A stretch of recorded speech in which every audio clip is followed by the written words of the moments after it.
I'm Steven Rennell, the host of the Meat Eater podcast and the Netflix original series Meat Eater. As a hunter and wildlife enthusiast, the question comes up, how can you justify killing and eating animals that you love and protect? Well, that's part of what we wrangle with on the Meat Eater podcast, along with broader and often funnier discussions about living an outdoor life in the modern world. Listen to the Meat Eater podcast on the iHeartRadio app, Apple Podcasts, or wherever you get your podcasts. The Atlanta child murders is one of the largest and most complex cases in U.S. history. As a team, we've spent months digging through police records, court documents, and media archives. Through all this research, we've come across a lot of unusual stories that don't seem to be widely remembered today. With this episode, we're going to dig deeper into some of these stories. This is The Vault. Where are we going? Down to the sub-basement, high-density storage vault.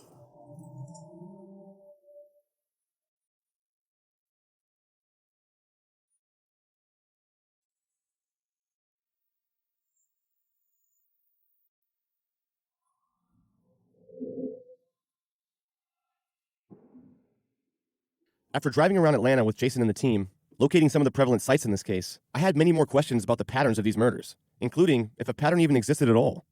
It was eerie just how close by some of these murders were to each other, and how the pattern seemed to change once bodies started showing up in the rivers. Is it even possible they're all connected?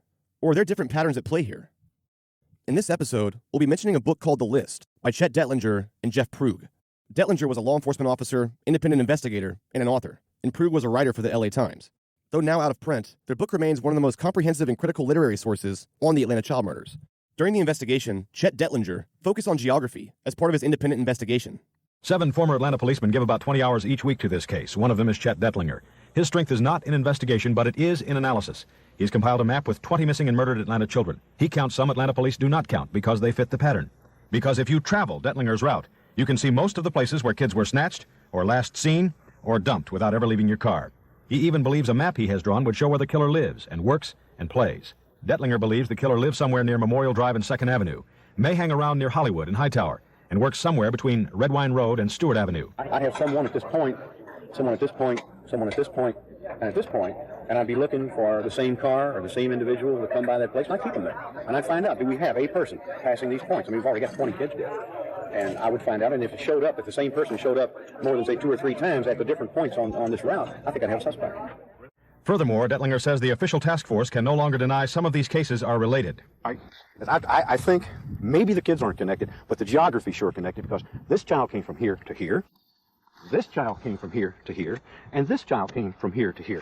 Now, the only other explanation would be if there are 3 different killers, they just happen to wander out and find the same spot to leave a body in. Those locations are connected. I've asked members of the unofficial task force why none of their advice is sought by Atlanta police. They all answer the same thing: politics, petty politics. Chet Dettlinger is ready to share everything he knows, if anybody wants it. We decided to talk to Dr. Maurice Godwin, a private investigator and geographical profiler, who worked with me on my first podcast, Up and Vanished. For Atlanta Monster, we asked him to assemble a heat map of all the missing and murdered cases to see what he could tell us about the geographical patterns. There's 2 types of serial killers predominantly. You have a commuter, and a commuter commutes from the suburban area into a central business district and kills. Or he commutes from the inner city out and kills and then goes back home. Or the marauder. And that's just somebody that's just scattered about, running around here or there, just picking them up, in any way they can and killing them and dumping them. That's the 2. Comparable terms, typologies that you want to call them. The first one is called a viper, and the second one is called cobra, obviously based on the behavior of the snakes, the way in which they behave. In my analysis of 92 serial killers, I found that 63% were vipers. They lay low. They target victims near familiar areas, such as home and work. They dispose of earlier victims at considerable distances from home and later victims in or near their comfort zone. That comfort zone provides them, they believe, a psychological blanket of protection.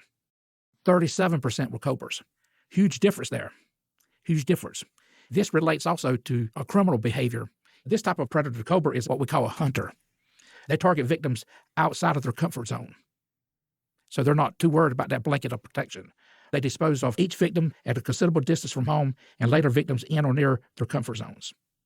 I have a theory called the wedge theory, and this is based on academic research on solved cases. The wedge theory, the foundation of it is this, that every criminal retains some kind of environmental image of his or her city. criminals develop mental maps of their environments in the same way non-criminals do.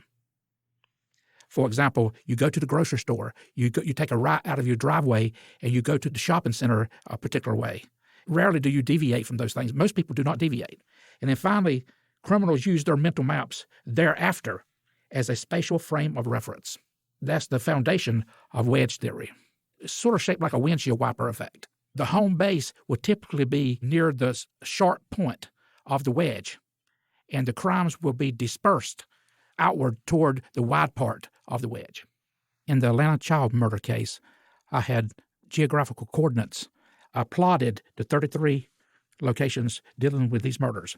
I plotted the body dump sites, and I plotted the abduction sites, and which is rare to have those abduction sites because a lot of cases don't have them. And then I entered those geographical coordinates into my predator system and ran it. And what I got was a 43 to 44% probability that the offender lives between Highway 130 and Interstate 29. The probability percentage is low. Normally I'm getting, on other cases, I get at least 50, 51, 55. Here, 43, 44. I think there's something else going on that we're attributing murders to an individual here that they're not responsible for. And that may be the reason why of the low probability plot of 43 to 44%. Geographically, there's no pattern between the child murders and the adult murders. It's very, very rare that a serial killer will kill children and adults. I would separate Eddie Duncan, age 21, Larry Rogers, age 20, Michael McIntosh, age 23, Jimmy Ray Payne, age 21, John Porter, age 28, Nathaniel Cater, age 27. Those victims fall into the wedge with Wayne Williams' home down at the sharp point of the wedge. I would separate those victims from the rest of the child murders. We then asked Maurice about Darren Glass, the one victim on the list that has never been found. Darren is an orphan and has a history of running away. He's done it twice before and told some playmates last Sunday that he was going to do it again. Are you worried about him? Sure is. But you just think he's going to eventually come home? Oh, he's going to show up. He is. He's going to show up. And you don't think he's been kidnapped? I sure don't. He left on his own. You think he left on his own? He left on his own because he wanted to leave. And today the searches took the form of a canvass here in Darren's old neighborhood, where searchers went door to door, seeking out Darren's old friends who might be able to offer some new information. We're trying to find any information concerning his whereabouts or where he possibly may be at this point. We feel that it's still very possible that Darren Glass could be alive, safe and well at some place. So far, police have no leads at all, but they say this case, like the others, is now top priority. Today marks the 7th month that we've been conducting these searches, and I think it has taken a lot of wear and tear out of a lot of people. They combed the woods, sifted through debris, and bagged what they thought might be evidence in the mounting number of child murders haunting Atlanta. But slowly, as the searchers found nothing, interest dwindled, and the throng thinned to just a few. Now the search is at an end. Well, to try to find the body of victim Darren Glass, normally you would have to have, it's called reverse geographical profiling, meaning that you try to use the offender's home base along with the rest of the victims and try to get a pinpoint area that a victim is likely to be at. In this case, I would pull anything to do with Williams out of that, and I would do the analysis with the rest of the victims. And this will be the first time ever that you will be able to use analysis of remaining victims to try to find the one victim that's never been found before. The case of Darren Glass is such an outlier. From what geographical profilers like Maurice tell us, it's not impossible for him to still be found, if he is indeed a victim. In the summer of '81, after Wayne Williams was arrested, a South Carolina artist came to Atlanta to paint murals of the child victims on neighborhood housing in the city. But it didn't get the reaction you would expect. Over the weekend, bigger-than-life paintings of the children started popping up around Atlanta. LaTanya Wilson's picture on a wall at Bowen Homes, Angel Laniers in McDaniel Glen, Eric Middlebrook at Henry Thomas Housing Project. The paintings were done in 2 days by Columbia, South Carolina artist Ralph Waldrop. He paid for the project himself as a gift in remembrance of Atlanta's 28 tragedies. City officials are so impressed with Waldrop's generosity, they plan to make him an honorary citizen of Atlanta tomorrow at a special ceremony. But not everyone is happy with Waldrop's artistic contribution. 16-year-old Patrick Rogers' mother says she and the other mothers are furious that no one asked their permission. If Mayor Jackson did it, he didn't have any reason to do it before asking the parents, would it be all right? I don't think it's right. It make the parents walk out here. When I walk and see a picture up there, it do something to me. Miss Rogers says Camille Bell drove through McDaniel Glen yesterday and was stunned to see her son Yusef's picture in front of her. That ain't nothing but memories. That ain't nothing but hurt. The mothers plan to meet in the morning to decide what they should do, but it appears what seems to be an out-of-towner's act of kindness has turned sour. I want it down. I want it down. Me, I want it down.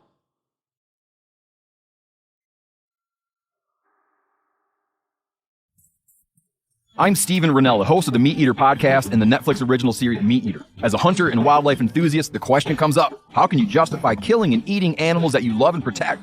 Well, that's part of what we wrangle with on the Meat Eater podcast, along with broader and often funnier discussions about living an outdoor life in the modern world. Listen to the Meat Eater podcast on the iHeartRadio app, Apple Podcasts, or wherever you get your podcasts. The Fall Line is a deep dive true crime podcast focused on missing people, unsolved homicides, and unidentified persons whose cases have gotten little, if any, media attention. Through narrative storytelling, primary and archival research, and expert and family interviews, The Fall Line introduces listeners to victims and survivors they've never heard of and explores the reasons why their cases were ignored in the first place. This September, we cover a forgotten and unsolved series of cold cases, the Atlanta Lover's Lane murders. In 1977, just years before the Atlanta child murders gripped the nation, there was another killer prowling the city, a gunman targeting couples in city parks, attacking in a pattern. Even as police searched for him, they explored the possibility that he might be one of their own. Listen starting September 9th, anywhere you get podcasts.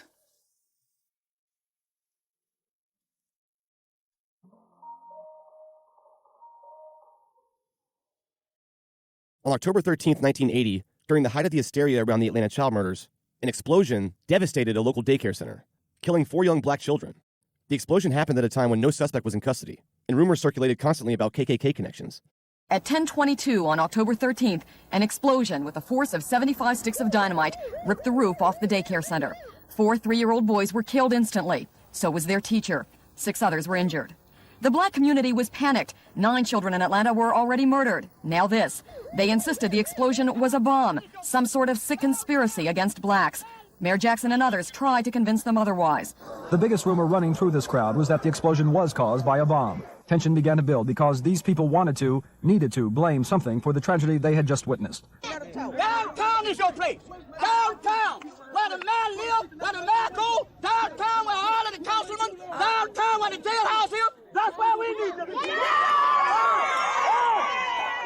Black leaders saw how dangerous the situation could get, so Mayor Jackson and others trying to reassure the crowd. But I want you to know that we will not rest until we turn every stone, until we look under every leaf, until we exploit every possible lead, until we follow every possibility. We will do everything in our power to find the reason for this, which at this point appears to be an accident. However, the crowd here did not believe much of what Mayor Jackson had said. They still believed in the rumors that this was a deliberate act of violence. And this didn't help. The rumor of a bomb threat sent emergency teams into the elementary school across the street from the daycare center. They ordered everyone out and were tight-lipped about why. Why are you evacuating the school? Let's get back. We're going to ask you kindly to get back, okay? Let's go, sir. You're going to ask to get back. Let's go. Yes. There's a possibility of a bomb. Yes. Nothing happened, either in the school or in the crowds outside, although there were a lot of passionate cries for someone to do something about anything. Mr. Mayor, could you say they need to know something encouraging relative to the future protection out here? I think that's all they need. We are immediately increasing protection for the area.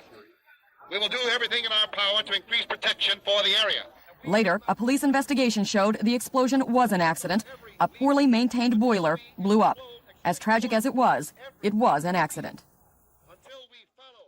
Ben Bolin from Stuff They Don't Want You to Know sat down with us again to go over the details of this tragic episode and the subsequent conspiracy theories it spurred. Let's set the stage. It's 10:22, October 13th, 1980, at a place called the Bowen Homes Daycare Center when an explosion occurs. And at first, people have no idea what's going on. From miles away, you can see a plume of white smoke. People run from adjacent streets, especially think about the parents who were there who knew roughly where that building was, right?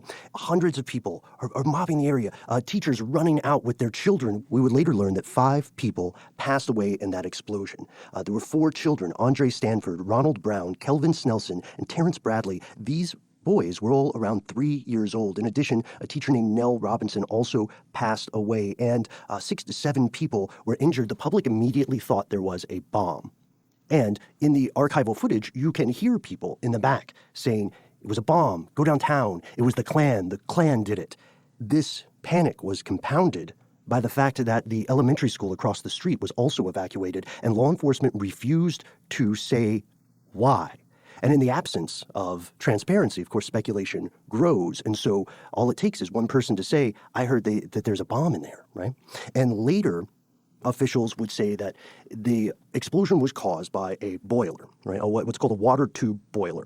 And that when this explosion occurred, it occurred with such force that it did prove fatal, but it did not prove some sort of premeditated action. Most importantly, no one, snuck in an explosive. Nobody snuck in under the cover of night and tinkered with this boiler. But given the cultural ecology of the time, it's completely understandable why people would think this, especially if we're looking at a community where, as we've already established, distrust of authority figures is at a high, a completely understandable and rational high. We also have to consider what Chet Dettlinger and Jeff Prue point out in their book, The List. This occurred against a backdrop of brutal murders, horrific crimes that also appeared to target minority populations in the United States. There was the shooting of the National Urban League president, Vernon Jordan, in Fort Wayne, Indiana. And in Buffalo, New York, black cab drivers were being murdered with their hearts literally cut out of their chest. As you can hear on the footage here, when you hear the explosions, the panic, the chaos, and you already know that someone is targeting children, specific types of children, right? Certain age range, right? And they may even be your children. You feel powerless, right? And you cling to a nature of explanation, right? As Dettlinger points out here, when he was looking at the layout, the mapping of this area, Bowen Homes fits into the geographical region that he was looking at. He notes that a boy who lived on the same street as the daycare center later disappeared in a way that might have been connected, in his opinion, with the murders. And additionally, when a tragedy like this occurs, we hear rumors being treated with the same regard as a fact. And in Dettlinger's case, this is a very by-the-book author and investigator, in his case, he begins to notice things that trouble him. One of the points was made by John Lewis, who was then president of the Atlanta Cab Drivers Association. He said he was appointed to a committee to calm public alarm after this boiler explosion, because people meet when the explosion occurs, law enforcement pushes them away, gives medical care to people, finds the deceased victims, right? And then later that night, there's another public gathering where people are saying, why isn't anyone doing anything about this? So in a very real sense at this time and place in history, it feels as if there is not simply one Atlanta. There's more than one Atlanta, right? There are at least 2. And the people who are encountering, on top of this murder epidemic, explosions in places that are supposed to be the safest place your kid could be, it feels like there's another Atlanta, an Atlanta that has safety for its citizens, an Atlanta that has non-antagonistic law enforcement, an Atlanta where people can walk at night without fear of a crime. And this feels like a very different Atlanta when you're around exploding daycares. So immediately after getting news of this explosion, the mayor travels there in person, seeking to quell these fears. This is not a bomb. Authorities assure me that while a tragedy, this is entirely traceable to this water tube boiler. The crowd is not buying this, and you can hear the fundamental anger, right? And there's always a sense of betrayal that occurs in a tragedy, right? There's a part of our minds, we could even say our souls, that recognizes this is not how things are supposed to be, and you are the mayor. This is your job. Fix this, explain this, and if we don't believe the official explanation, then give us what we see as the real one. There's a book called Outbreak, the Encyclopedia of Extraordinary Social Behavior by 2 authors, Hilary Evans and Robert Bartholomew, and this is a reference work that compiles different examples of what we would see as public panics. In the case of these incidences that the journalists have compiled, we see several commonalities, and the number one commonality, regardless of anything else, right, regardless of time, space, socioeconomic factors, the number one problem is the perceived lack of transparency. This becomes doubly frustrating and difficult when there is an authority figure. The people in this neighborhood played a large role in this mayor's election. The mayor, regardless of how well perceived he might be, is still functioning as an authority figure in a time when authority figures are considered inherently untrustworthy. So when the dust has settled and all of the immediate questions and answers that can exist do exist, one of the more terrifying things that occurs is you begin to wonder, is it just this one daycare center? If it's a boiler, is it just this one boiler? How many other daycare centers are here? How many other playgrounds, for example, haven't been repaired in, decades? Where is the sewage line that was supposed to be here? Why doesn't this infrastructure exist? An interesting note that some people may recall also in Atlanta history was the collapse of an interstate, this piece of an interstate called I-85. When this collapsed, there was an official story about a fire that was set by people who didn't mean to burn down this concrete bridge. But again, this becomes symbolic of a larger context, right? A lack of care for public goods, right? Maybe it's not just this one daycare. Maybe it's every daycare. Maybe it's every road in this zip code. And we have to remember that Atlanta has a provable and undeniable past of using local districting, even unto the level of changing street names, to denote the two or more different Atlantas that exist culturally. And for some people, I-85 falling was another example of this. And even today, you will find people who tell you that the official story makes no sense.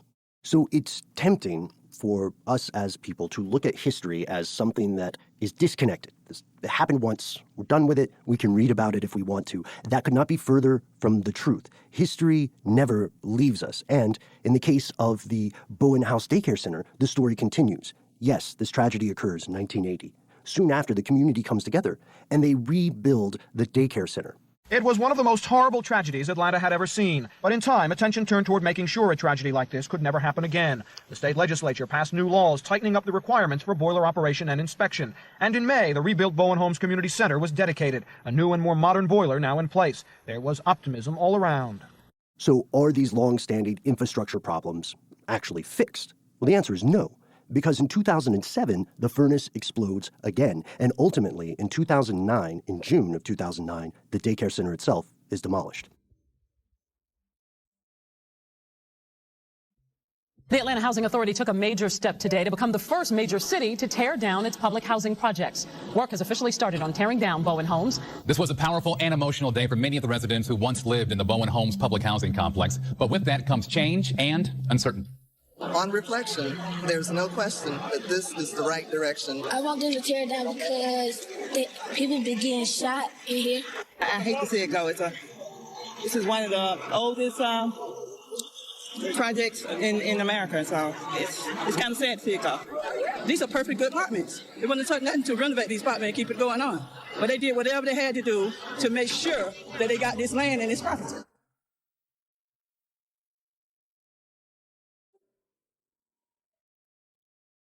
I mentioned the Omni in previous episodes as a particularly significant site. Many victims were last seen there, or heading there. During our research, we found an anonymous individual who claims Wayne Williams was hanging around the Omni, picking up known murdered children from this case. Unfortunately for us, the person's identity was concealed. He was interviewed after Wayne was arrested, but before the trial started. Here it is. The interest in the complex has once again been rekindled by this man, a songwriter who wishes to remain anonymous. In a statement to the FBI, he has told of Wayne Williams and Joseph Bell together at a Buckhead studio. I remember JoJo because he came in and he sang for a few, he sang a few tunes, and he had a very good voice. And I was asking Wayne what was he going to do with it, and Wayne said he was going to sign the guy to a contract immediately. He also tells of times when he and Williams went to the Omni. He said he was going to see if he could find some more stars. I went to the Omni with Wayne. Seemingly though most of the kids there knew Wayne. They all come up to him asking when they were going to maybe do some recording or things of that nature. I asked Wayne how did he know so many kids. He said they were his spies. They told him everything he wanted to know about everybody.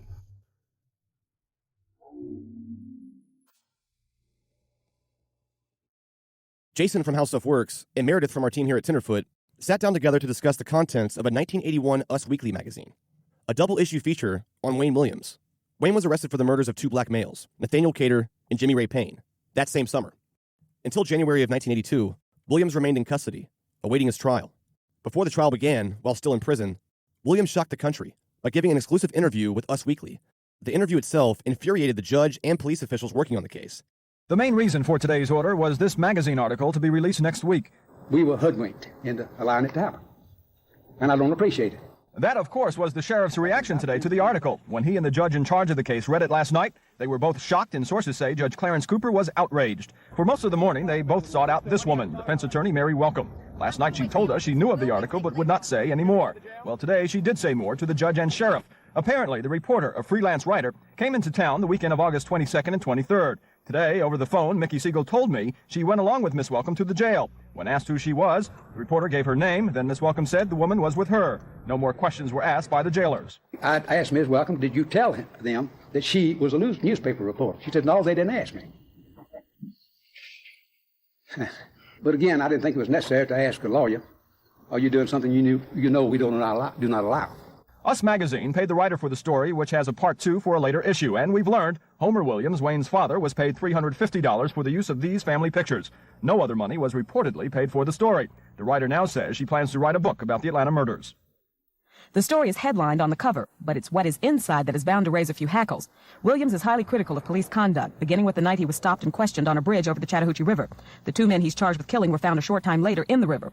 Williams calls the FBI Keystone Cops and compares Atlanta police to Car 54 Where Are You? He says he is a scapegoat, that somebody has to be caught because of the federal and local money put into the investigation. He told the writer, it's a matter of justifying money. When you get all this money and you don't do anything with it, people start to ask questions. At some point, you've got to answer for it. I feel that I'm the scapegoat. Williams said the FBI brought him in for accusations and not questioning, as they said. He said they tried to pit him against his parents. He said he was told his parents confessed he was part of the child killings.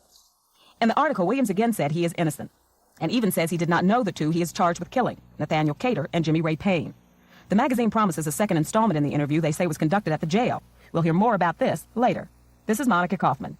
So this is Us Weekly, like the Us Weekly we still see in newsstands. Yeah, so I pull up the cover, and I certainly see a headline that says, Accused Atlanta Killer Wayne Williams Tells His Exclusive Story. But I also see headlines like How to Be Important by Ronald Reagan and How to Beat the SATs. He's become a weird cultural icon, I guess. On this one, his name is up here, and there's a picture of Jackie Kennedy on the cover and a mention of Stevie Nicks. So that kind of sets the stage for what happened here. So reporter Mickey Siegel, she gained access to Wayne via Wayne's attorney, Mary Welcome. So she went into the prison where he was being housed, waiting his trial. And she didn't tell the people at the front gates that the person she had with her was a reporter.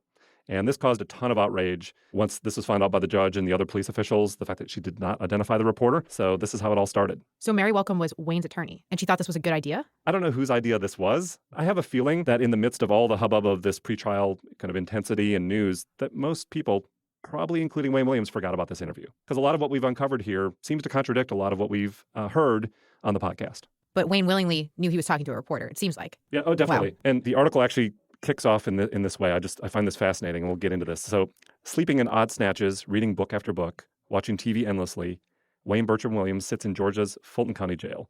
He's articulate and intelligent. His IQ is 136, and he's known to America as the accused Atlanta killer. Yeah, there always seems to be a stress on exceptional intelligence. I'm trying to understand where the narrative of Wayne being a super intelligent person came from. We've heard numbers from 136 to 150 to even from Wayne himself saying IQ doesn't matter. This seems very questionable as the first thing in this article that we hear. There's what was then 1981 photo of Wayne Williams in looks like his living room. Photos of him also with his parents down in the basement in the little radio station studio. It looks like a normal childhood. Looks like a normal childhood. All the photos are from H.C. Williams, otherwise known as Homer Williams. That's Wayne's father. And depending on the source, it says that Homer was paid somewhere between $300 and $3,000 for these photos. This came at a time when Wayne's mother, Faye, she had cancer and was going through a lot of things physically. And frankly, they didn't have the money. Wayne Williams' attorney, Lynn Watley, says that the family needed about $40,000 to support this case. So what ended up happening is the Williams family and some others formed a legal defense fund called And Justice for All as a way to raise funds or raise money for the trial. And they raised $10. Wow. If the trial lasts 6 weeks, as expected, it will cost the county more than $190,000 in extra expenses. Most of that money will be spent on housing and feeding the jury, on transportation costs for Williams and Judge Cooper, and for special security equipment. Of course, the tab for all that will be picked up by Fulton County taxpayers. But in the meantime, bills on the defense side are also mounting up. Every day the trial goes on is like a huge cash register, ringing up thousands of dollars in legal expenses which may never be paid. Members of the defense team have revealed that co-counsels Mary Welcome and Alvin Binder and investigator Durwood Myers have spent well in excess of $15,000 of their own money on the Williams case so far, mostly to bring fiber and pathological experts to Atlanta for consultation.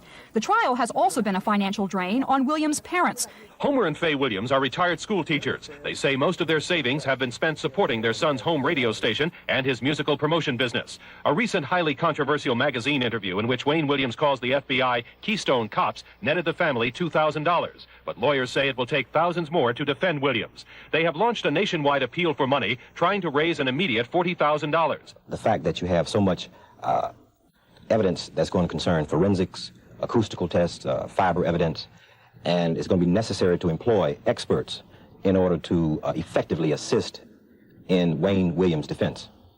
And obviously these things are going to cost money. 6 weeks ago, a special legal defense fund was set up for Williams as a nonprofit organization called And Justice for All. But today, its organizers told me business has not been very good. At this time, we have received one $10 donation. Why do you think people have been so reluctant to give money? I think that in the mind of the general public, there is a feeling that we have the guilty man, and which means that they have already convicted him. Ware says his organization plans to step up its appeal for funds for Williams' defense, but many courthouse observers agree even if the money doesn't come in now, future publishing opportunities for this famous trial may more than make up the deficit someday. When you talk about public sympathy and really where people were at this time, I think that is really telling as to what the attitude was in the community of this guy being the guy. No one was getting behind them. It almost seems like public sympathy has increased the longer we become separated from the killings. Yeah, absolutely. That was my reaction also. And do we know where this $10 came from? No, we don't. It would be interesting. Yeah. But I think that was incredibly embarrassing to have show up on the television broadcast that was as far as that they had gotten, frankly. This kind of media coverage and photos and videos and everything, it just points to something that's been nagging at all of us as we've gone through this process. And that is this kind of constant obsession by the Williams family, and that's both Wayne and Homer, to be connected to the media. One of the things I found from the 1983 book called The List, authored by Chet Dettlinger and Jeff Prue. Jeff Prue was with the Los Angeles Times, based here in Atlanta, doing some of the reporting for the LA Times. And who's Chet? Who's Chet Dettlinger? Chet Dettlinger was both the author of this book, but he was also part of the defense team as a private investigator. And he was very much involved in questioning all the details of the case, the patterns. Was there a pattern? And should every one of the children that was on the list be on the list? I'll read a quote here. On May 2nd, 1981, Jeff Prue and I, along with a Los Angeles Times photographer, went to the church where Jimmy Ray Payne's funeral was in progress. Like many of the funerals, it was a media circus. Throughout these cases, all the sobs, the moans, the tears, the eulogies, even poems read by bereaved schoolmates, were caught in the glare of TV strobe lights and handheld minicams. A woman emerged from the door of the small church during the funeral of Jimmy Ray Payne. Wailing uncontrollably, she swooned into the supportive arms of two men. They began to assist her as she stumbled forward on rubbery legs into the wide, busy street. A photographer dashed towards her, his camera lens only inches from her tearful face. Snapping pictures, he backpedaled across the street, oblivious to the traffic flow. I would see that same cameraman make like a broken field runner again, on another street, at another time. I also would learn that he had taken photos on the stage of the Sammy Davis Jr. Frank Sinatra benefit concert. For security reasons, only this one still photographer had been allowed on the stage, by arrangement with City Hall. Had the mourner of Jimmy Ray Payne known later who the photographer had been, she probably would have had another strong reaction. I wonder if, to this day, she knows.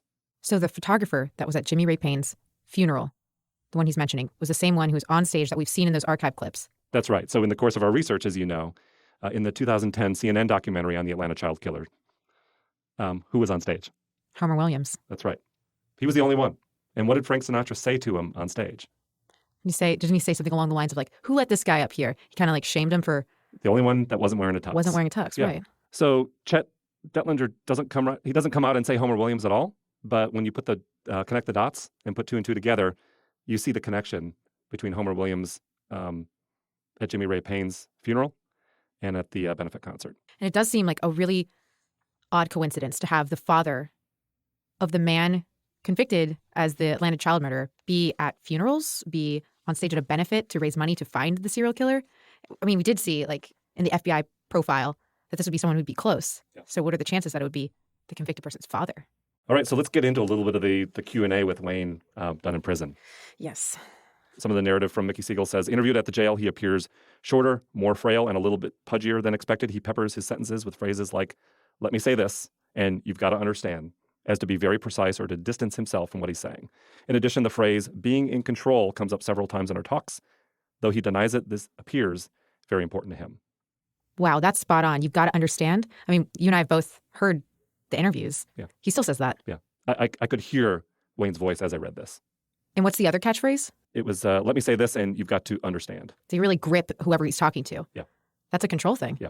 Controlling the narrative. Just like having the reporter come to the prison to be able to give this interview in the way that they wanted to release it, the control of the actual story contents itself really comes out here. Next up, he actually is asked what happened that night on the bridge, and he says he was scared. He says he was shaking. And then he says, quote, let me say this. When they stopped me, I had no idea why. 2 or 3 hours later, toward the end of the questioning, I began to put 2 and 2 together. I mean, that's a different story than what we've heard. When we asked for FBI agent Mike McComas' account, McComas says as soon as he pulled him over, Wayne Williams said, this is about those kids, isn't it? Or this is about those children, isn't it? That's 2 different stories. You can either say you were blindsided and had no idea and shaking with fear, or you can say, at least what we've heard today from Wayne, and that's, I was totally in control. I was calm and collected. I knew exactly what it was, and I wasn't a bit worried. And those are very different accounts. I don't know if that's hindsight bias or if it's lying. He's asked about the press conference. He said, I would never have said anything publicly if the story hadn't already come out. It was leaked to the media that I'd been arrested on a 10-count murder indictment, and no such thing had been done. The Atlanta newspapers and several other national papers had already used my name, address, everything. The New York Post even printed Atlanta Monster Killer Seized. I feared recrimination. I called the conference because I didn't want 200 people coming out and attacking me in my home. At the end of the day, it ended up backfiring because the media perched outside his house anyway. Right. And it ended up being a bigger media circus. Right. He's asked, are you guilty? He said, no, I am not guilty. Did you have anything to do with Cater or Payne? I didn't even know them. No is emphasized here. Have you ever known any of the others? Have you had them in your singing room? Talking about Gemini. Have you had any of them in your home? And he says, nope, never. I mean, there's just the constant questions which comes up about if he's had a girlfriend before and his acquaintances. But this was a constant focus of the media and of the various agents to ask him because they were really looking for a pattern. Right. He talked about having a girlfriend and having any romantic ties. I think that's important because of his alibi. He says he's looking for Cheryl Johnson that night at 2 a.m. And even Richard Ratcliffe, the polygrapher, he asked him, why would you be going to a woman's house at 2 a.m.? And he says, Wayne's told him, or at least in Richard's account, Wayne said, I'm not homosexual. Yeah. And he's like, well, I wasn't suggesting that. Yeah. So it seems like it's always been a question on people's minds, maybe from that moment. I don't know where it originated. So he's very explicit here. He says, I have gone out with women, some married, some single. Yes, I do see ladies, and yes, I do date. So he's very firm in making sure that point came across. So that's part 1 of the interview. That was October 13th, 1981. People had to wait 2 weeks for the next issue to come out. October 27th, 1981. The kind of primary focus initially on this interview is actually with Faye Williams, Wayne's mother. And she was battling cancer, high blood pressure. She was 66 and had gone through a lot and had just recently retired from being an educator or a school teacher. And she was certainly very frightened for Wayne and what had happened. It was very devastating for their family. Both Wayne's parents, Homer and Faye, were older when they had Wayne, and this was pretty devastating to them. See, he has been tried, and may as well say has virtually been convicted long before by the media. We had no savings or anything, and what little bit we had, due to my illness in this case, that's depleted. So it's been mental and it's been financial strain. I might add, I think it's been a physical strain on her also, because she has suffered with the high blood pressure recently, and in fact, she hadn't been suffering with it. Not until this case came up. Mm-hmm. They didn't have and don't have enough evidence, not only to indict him, but to arrest him. I just like to give them a warning that whether they believe it or not, the killer is still at large. He's out there. So this is the question that Mickey Siegel asked to resume part 2 of the interview, the discussion around dog hair. As we know, Wayne had a German Shepherd. Mm-hmm. This is Wayne's reply. He says, how many dogs are there in Atlanta? And how many different kinds of dogs have they talked about? They're looking for a dog that has a top coat and an undercoat. That fits Malamutes, Collies, Huskies, St. Bernards, some Spaniels, and a German Shepherd, which I have. Anyhow, a dog hair is a dog hair. I took a hair from one dog and a hair from my present dog and couldn't distinguish the difference under a microscope. And the reporter asked, why did you do that? And he replied, after the case came down, I got curious about it. So let me just pause there for a second. So Wayne's pulling out the microscope in his home to do his own scientific breakdown of the evidence. Staying ahead of the story for sure. Oh, yeah. This is right in line with what Richard Ratcliffe has said about them finding a book in his house about how to pass a polygraph test, or what are the inner workings of a polygraph test. He seems very closely following something more closely than the average person would. So when the reporter asked, didn't you receive several science awards in school? Wayne answers, at first, but I made a change when I got to high school, a very significant change. Until then, I was Mr. Academia, teacher's pet. But in the 8th grade, that changed drastically, and my home relations changed quite a bit. I became more of an assertive person. My father and I had disagreements over how much trust he put in me. We had plenty of arguments over the car. I don't drink, but one weekend I got completely wasted, completely drunk, and my relationship with my father got much worse.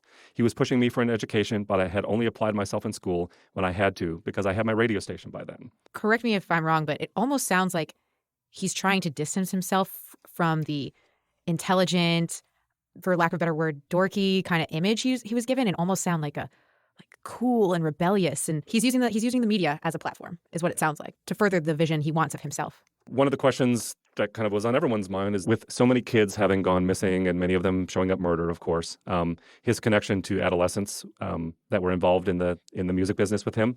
And the question was really asked of him, didn't your dealings with adolescents make you a suspect? And he said, I always let the authorities know what I was doing. In November 1980, specifically because of the murders, I even called the task force to let them know I'd be out auditioning children. And when he was asked, why do you feel you had to do that? He responded, so there wouldn't be any problems later. You don't go around talking to kids on the streets of Atlanta because everything gets reported. You don't understand what the city was like. I had contact with the task force 3 times before I was ever questioned. Then he was asked, why did you contact them the other 2 times? And he replied, I can't talk about that. So this is new. This is nothing we've heard before. This story of him reaching out to the task force, and frankly, nothing from the task force that says that this was ever logged, because they really didn't know who he was until they caught him on the bridge. Yeah, I wonder how many people were proactively reaching out to the task force to tell them they would be interacting with children. It seems like another getting close to the case, for the sake of getting close to the case. Yeah, so this entire, couple-week interview segment that ran on Us Weekly was really an incredible find that we passed this around the office. We've not known what to do with it. It feels like such an isolated, standalone type of interview, and also incredibly unusual that it was really the only thing that was coming out between his arrest and the trial.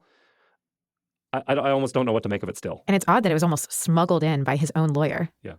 This opportunity to be in such a pop culture magazine with almost a emphasis on celebrity and luxury. And here's a Wayne Williams interview, a 23-year-old Wayne Williams biding his time in jail. Yeah, and I think it also points to the fact that there's so many occasions during the course of 35 to 40 years where you hear different versions of the same thing. And I think maybe that's where we should leave this, is as we've uncovered things in the archives, we've just found that there is no single story that has maintained its kind of its essence as the Bible of this is exactly what happened. And I'm not just talking about Wayne Williams. I'm talking about FBI agents. I'm talking about police officers who, they get most of the details right, but their recall of everything that happened so many years later has differed. Absolutely. Every time a different story. Yeah, and so what's difficult here is, what is the motivation behind that? Is there motivation? Is it forgetfulness? Is it changing the narrative to be most convenient? Those are the kind of questions I think that we continue to ask ourselves as we get into the archives and kind of look at the vault.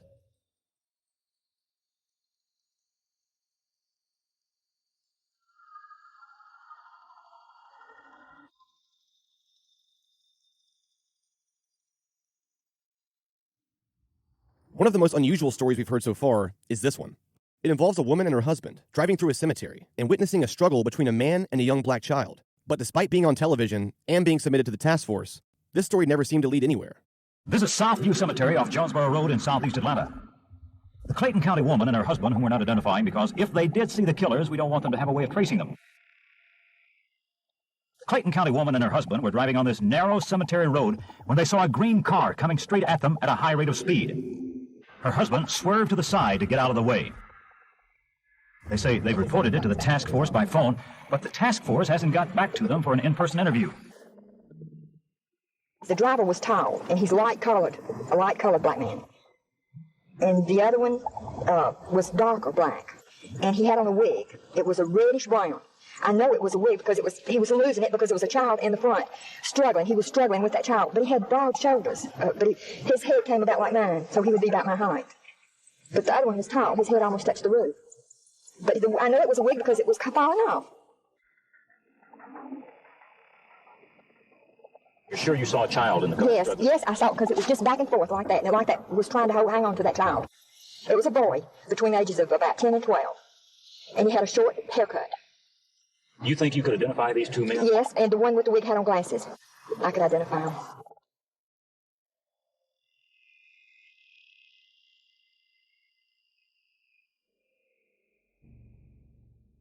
We hope this gave you a feel for just how many stories are out there, and why this case is just so hard to untangle.